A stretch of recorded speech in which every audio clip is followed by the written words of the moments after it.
Dear students, we have enough talked about how the data is stored and compressed within the computer in different scenarios. Now we will be starting how the data is manipulated or being used by different devices and to perform different functionalities within the computer. So today we will be mainly discussing CPU, which is the main part of handling and manipulating the data in computer. So what is CPU? It is central processing unit and the circuitry in a computer that controls the manipulation of data, and in short form it is also called processor.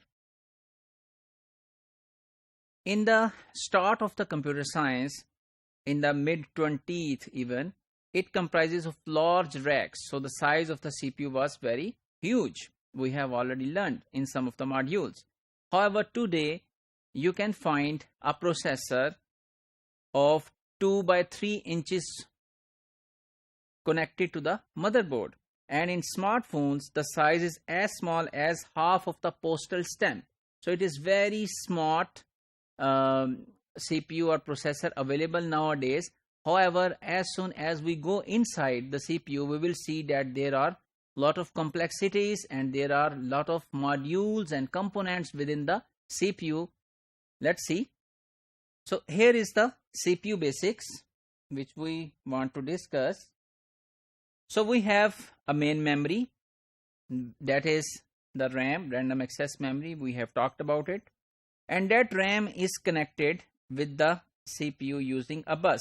So that bus transmit data from central processing unit to main memory and from main memory to central processing unit. And this central processing unit has arithmetic logic unit, that is called ALU in short form, and then control unit, which is called CU in short form, and then there are number of registers. So arithmetic logic unit performs the operations of addition, subtraction, multiplication and some other operations which we will be learning in next modules. And then control unit is performing or taking the overall in charge or controlling the overall data manipulation phase, and registers are using normally to store data. So if we really define it, that ALU contains circuitry that performs operations like addition and subtraction, and then control unit contains circuitry for coordination of machine activity, and register unit is temporary storage of information. So for example, if we want to see that how two numbers are added within the computer, and of course it would be done by the central processing unit, the processor. So first step would be to get that the first number from main memory. The second step would be to get the second number from main memory, and third step would be to activate the addition circuitry within the CPU and then store the results in memory, and then at the end there is a stop.